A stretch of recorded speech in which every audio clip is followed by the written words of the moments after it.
So hello, welcome to this new video. Today I will share with you the swatches of this 24 Daniel Smith watercolor pen set. I personally really like Daniel Smith watercolors. The only downside to them is that they're quite expensive. So when I saw that this set was on sale, I got it for 95 euros, which is still a lot of money. I'm aware of that. But I got it on sale online and I am so far really happy with it. And I just wanted to share with you all these beautiful colors inside this pre-color selected tin that you can get online, and it's in a Daniel Smith watercolor tin. Don't worry, by the way, my cat is not drinking the paint water. I make sure of that.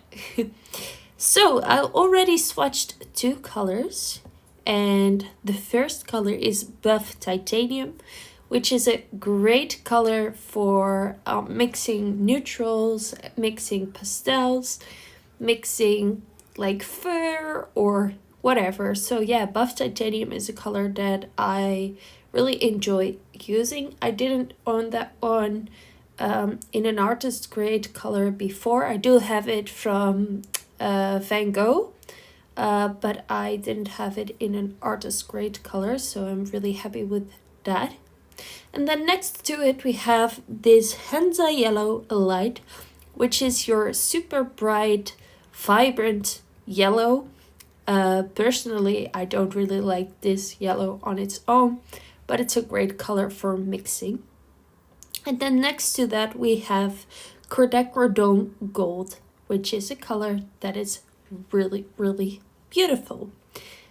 Then the fourth color in this swatching collection is Hansa Yellow Deep, which is a warmer kind of yellow.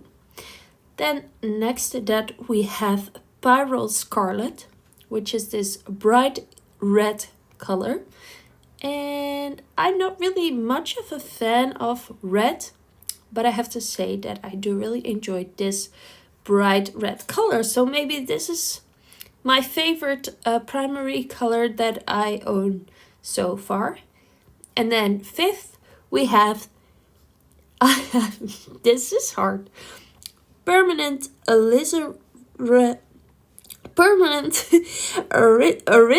Crimson. Yes, I try.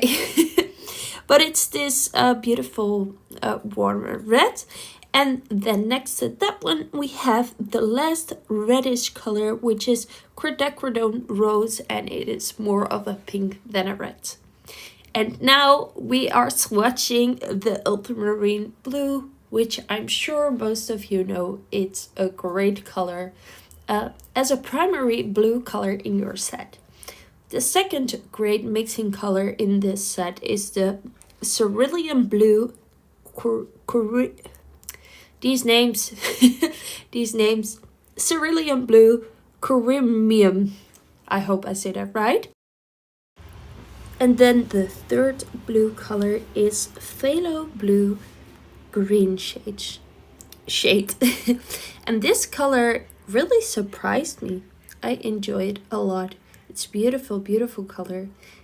It feels beautiful to work with. And then we have cobalt turquoise, and this is a high granulating color and I love it. It's a beautiful turquoise, kind of muted turquoise, and I enjoy it a lot. And then the last color in this first row is phthalo green blue shade, and I don't really know what phthalo blue green shade or phthalo green blue shade mean, but here on the color sheet it says that are the names, so I thought you should know that. Maybe you do know what it means, and that information is actually handy for you. Then we have our first earthy kind of green, which is a sap green, Normally I don't really enjoy sap green because I think it's like a too plasticky kind of earth green. But I do really enjoy this one. So yeah, I thought that was something that I needed to mention. It's a beautiful green shade and it's a great convenience color. Then we have Perlin green, and I love Perlin colors. I also love Perlin violet, and I already own a Perlin green from Winsor Newton. But I also really enjoyed this one. So yeah, they are good. And then we have the undersea green. And undersea green, it's not a surprise, but it's already one of my favorite colors from Daniel Smith. I have that one in a small tube and it's already almost used up. So I didn't really mind that I had a double, because the undersea green is actually the only double. I have some Daniel Smith colors in my collection, but I don't have any of the standard colors, more like specialty colors like Moonglow and undersea green and cascade green. But this set only has the undersea green as a more of a special color, so I don't mind that that is a double. And then we have raw sienna light, yellow ochre, and jadeite. And these three colors are a bit similar, but I don't mind. I like these kind of colors. So yeah, there's nothing special to say about those. Then we have Indian red. I love the Indian red in this set. I don't have an Indian red. I never tried Indian red before this set. And I really, really enjoy it. And I understand why they decided to put it in this set. As you can see, there's quite a lot of neutrals in here, which actually was something that made me buy it, because I don't really have a lot of neutrals, and I wanted to know how they mix and why they were put in this set. So after the Indian red, we have Kodachrome burnt orange. I love that color. It's like a bright neutral in some way. Then we have burnt sienna, which is like a standard classic color, a classic neutral.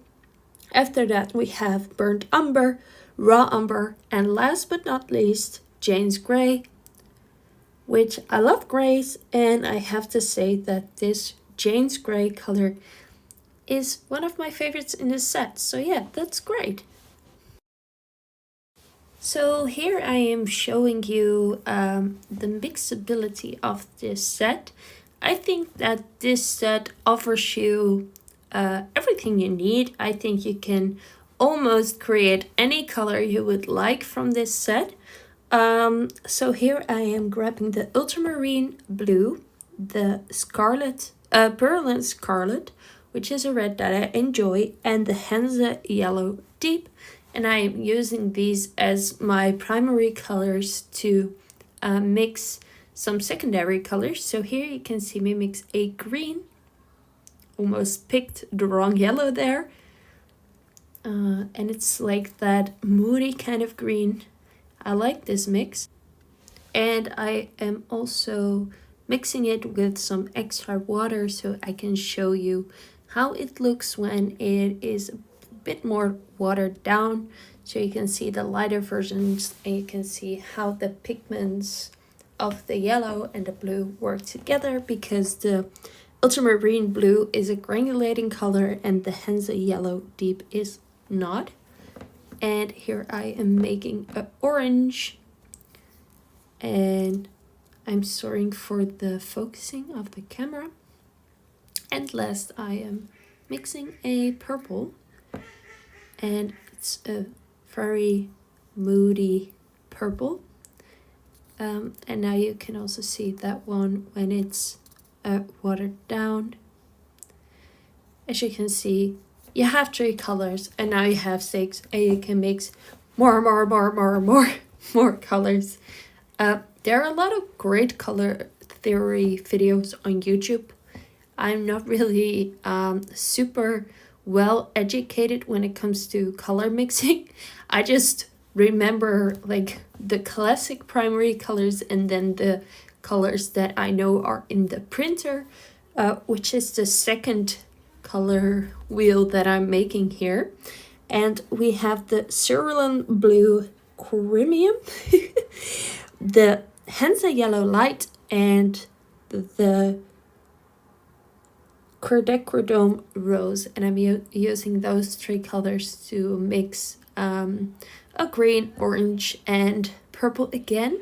And as you can see, these are different colors than the first wheel created. So that's interesting to see.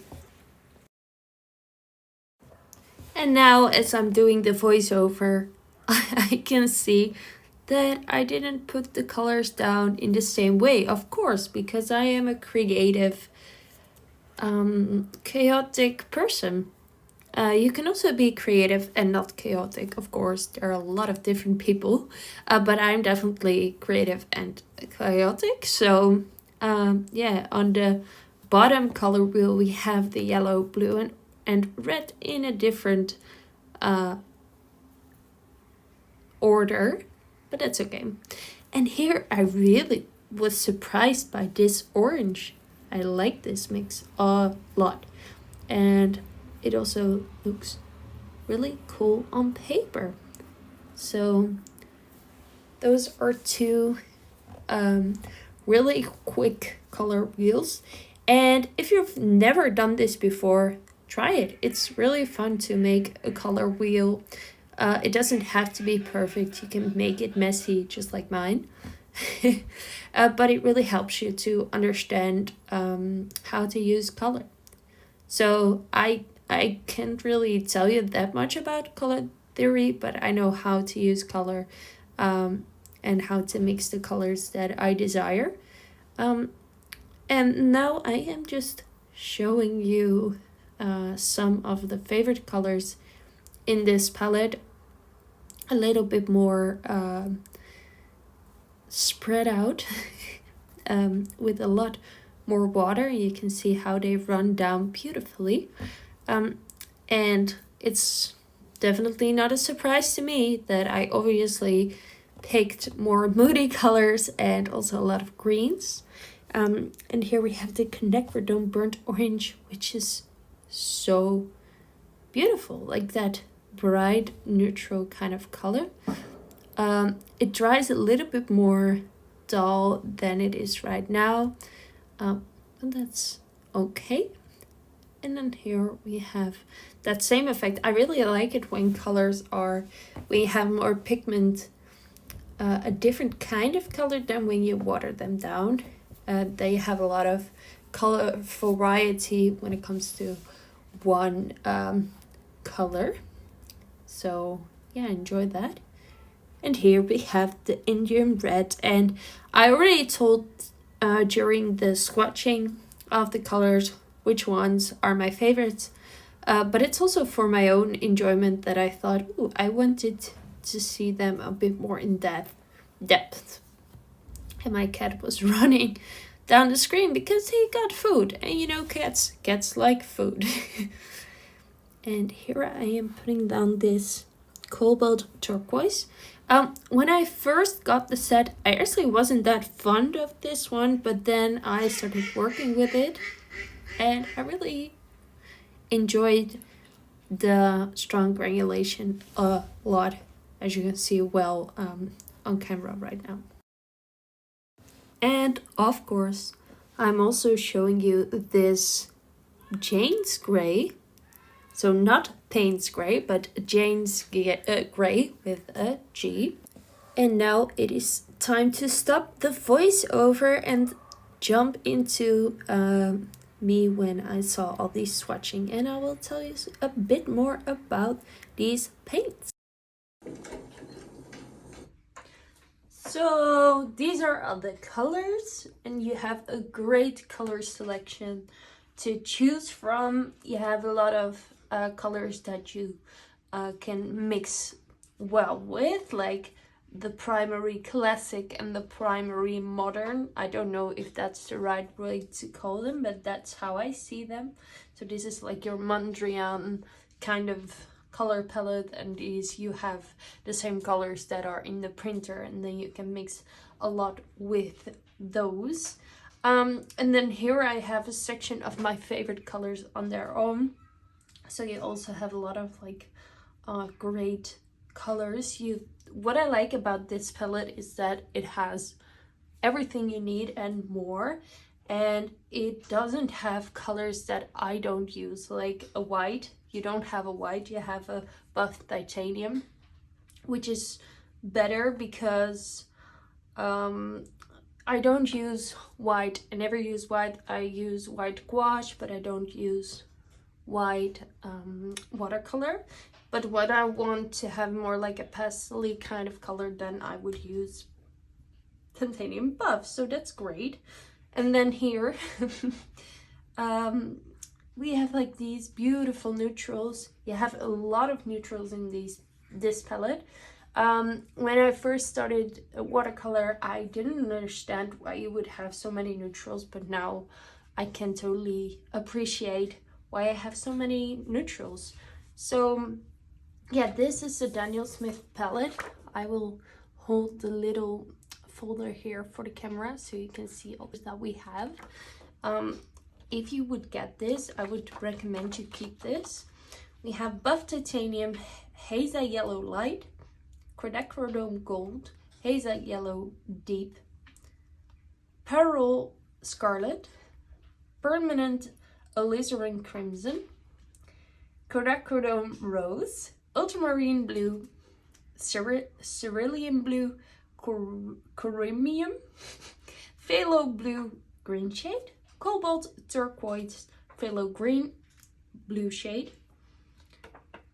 Then we have sap green, perlin green, undersea green, raw sienna light, yellow ochre. Maybe you would say that you don't need them both, but I don't mind. I like that I have them both. Then we have jewethite. Then we have Indian red, which is a beautiful color, quadacrodome burnt orange, burnt sienna, burnt umber, and raw umber here. And the last one is Jane's gray, which is beautiful. I really enjoy this color. So it's a great palette for on the go. You have everything you need and more. I really like Daniel Smith watercolors. They're very expensive, so that is the only downside to them. And then here we have the palette. It's a great palette. You have like this beautiful matte black finish and the Daniel Smith logo. And when you get this 24 pen set, you actually get another one, which I think is a great deal. And I put some other full pens in here. So that's great because then you have a second palette, and the palette itself, it's really high quality. You get the palette, but you don't get a brush. You can fit a brush easily in the middle, but there's no brush inside of here, which is a bit strange considering the price. But maybe if it would consist of brush, it would be more expensive. I got this one for 95 euros. So 95 euros. So here we have these beautiful colors. It's a beautiful palette with everything you need. So I recommend this one, and all the little pens are hand poured, so some have more paint in them than others. They are not individually wrapped, which is good because of less stuff to throw away. So yeah, this is the Daniel Smith palette, and I hope you enjoyed this video. If you have any questions, please let me know. Bye.